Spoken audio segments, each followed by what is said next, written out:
Hi, welcome to this segment of Spartanburg Now. I'm Susan Schneider here at the Chapman Cultural Center today between Church and Pine Street on East St. John.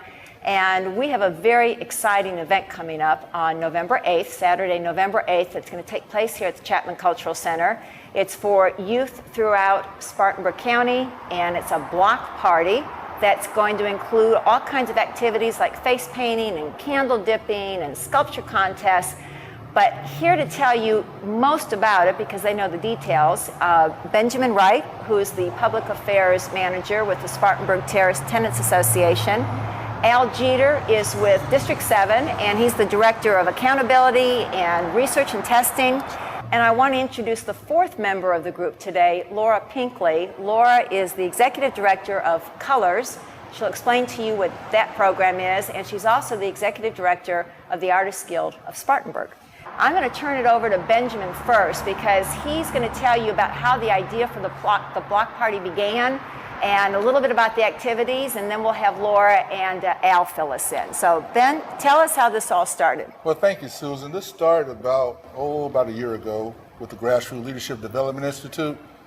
We came up with various projects, and one of the projects that we voted on was having the Chapman Cultural Center being something that we could promote and also come by and have people come into this place and enjoy it, because art is such a wonderful thing. And one of the things that we always look at as art as being something inspiring as well as educational.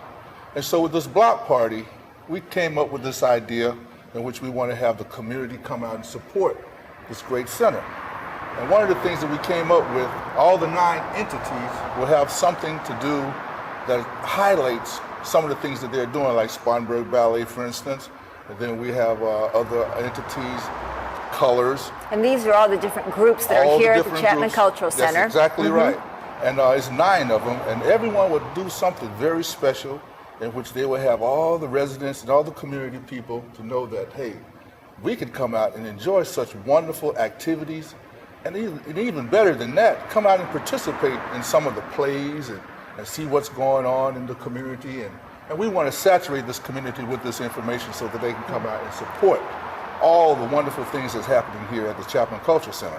Because the Chapman Cultural Center opened just about a little over a year ago in October. That's right. And we know a lot of people have taken advantage of coming to the different performances, whether it's dance, music, poetry readings, plays, art, sculpture, but a lot haven't been here yet. And so this free activity should really help appeal to a lot of people, a lot of children especially. Exactly, because that's one of the things that we want to try to highlight is the children as well, so that the children can appreciate the arts and also look at this as being something that they could pass on as they get older to their children.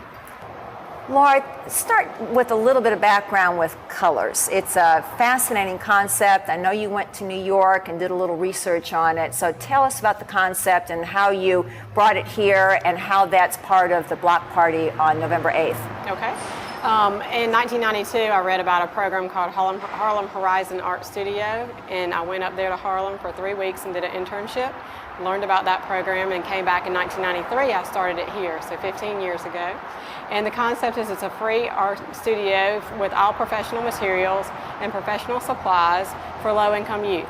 So those students that wouldn't be able to do art anywhere other than school or in after-school programs can come here and use more professional materials, and they might not be able to do art school, but they can come to the Colors program and get the same quality. So that's what the Colors program is, and our instructors are going to be judging a very exciting Play-Doh contest here. We have the sculptures around. Beside Ben, you see one from Brook Green Gardens. And what we're going to do is we're going to have a Play-Doh contest right inside the lobby here of the Chapman Cultural Center, the David Reed Theater. And in that, students from 10 to 12 in the morning can come in and see the sculptures, look around. There's some outside, some inside. And then they're going to be able to be given some Play-Doh to create their own sculpture. And several of my instructors from the Colors program will judge those at 12 o'clock, and they'll get some prizes, and it'll be exciting. With the sculpture contest, that's where the city got involved with Spartanburg Creative Energy. And Spartanburg Creative Energy has been this year-round program, really a marketing campaign where the city is recognizing all kinds of creativity throughout the city, both people and accomplishments. And when we learned about the Brook Green Gardens sculpture pieces that came here that Al's going to tell us about, because I haven't had the pleasure of being to Brook Green Gardens, and he has growing up, and he's going to tell us about that. But when we realized what a wonderful opportunity it was to have the sculptures here, the idea under Spartanburg Creative Energy was to, again, expose more children to see these pieces, because they're only here for a year. So when they're here and they see that the 3 that are out here and the 3 pieces that are inside, how are you going to tie that in with the contest? Are they supposed to do is there a theme to what they're going to be doing that day with the Play-Doh? Can they have is there any category that they need to stick with?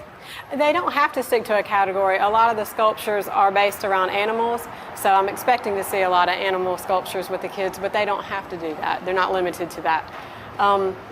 There'll also be all kinds of other events going on in this cultural center with the, like Ben said, there's a lot of different organizations here that are housed in this facility. So there's also going to be the Artist Guild of Spartanburg, which will have Mike Turnage is the artist that will have his exhibit up at that time. He'll be in the Artist Guild Gallery to talk about his work. In the Spartanburg Art Museum, they're going to have a potter and some other art demonstrations going on in their studios. The Music Foundation has lined up some great musical acts. Daryl Rice is going to play, and Fasu McLean, and some others even, I think. And then the Little Theater is going to have face painting, and they're going to be down in their behind the theater, down in their area. They're going to have costumes, drama costumes that kids can put on. And in the Color Studio, we'll have a fall activity that kids can do within a 30-minute period. And let's see, I think there's going to be even more. There's going to be music not only out here on the plaza, but also up in the Music Foundation office. So a little bit of everything. So all the senses are going to be engaged. And yes. then there's even going to be free food for the yes. kids too, isn't Oh, there? yeah. So, all right. Well, Al, tell us about this lion, or that he's part of. I know the tour that we have from the Brook Green Gardens. But tell us a little bit about the lion, and we've got Great Dane dogs over there. So what can you tell us about, for those of us who haven't been to Brook Green Gardens, why should we go? Well, I'll tell you, first of all, I want to thank you for inviting me here. I'm working with District 7, and we're proud that the Chapman Center is part of District 7. And for all those wonderful District 7 students, I want to just give them an idea of where I was 50 years ago as a young boy. And that was at Brook Green Gardens. It's just south of Murrells Inlet in South Carolina, north of Litchfield Beach. If you're passing by, there's a big statue sculpture outside, and you might drive by and not know to go in. But if you do go in, it's the most wonderful outdoor collection of sculpture, certainly in this area, maybe anywhere. We went down as children because our annual beach trip always involved a trip to Brook Green Gardens.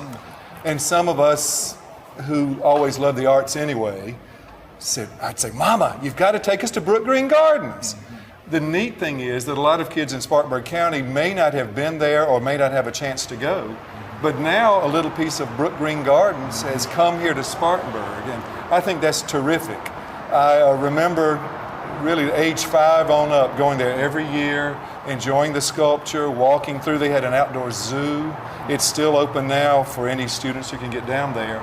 But I tell you, if I were a child in Spartanburg County now and could come to this block party and see the sculpture, I'd be there. Oh, good. I know I'd be there. So kids can come to the block party on November 8th. They get free food. They get to do face painting. Yeah. They get to participate with music and theater, and they get to see the sculpture. They might be able to get a prize by having the best Play-Doh sculpture.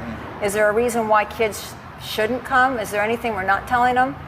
Or is it just all good news? All good fun and all good. All good. It's all good. Well, 10 to 4. 10 to 4. So we hope everybody will join us on Saturday, November 8th, 10 to 4 at the Chapman Cultural Center. It's free. It's a wonderful opportunity. So if you haven't been to Chapman Cultural Center, or if you already have, to see it firsthand and experience the wonderful jewel that Chapman Cultural Center is here in Spartanburg. Thank you very much for joining us.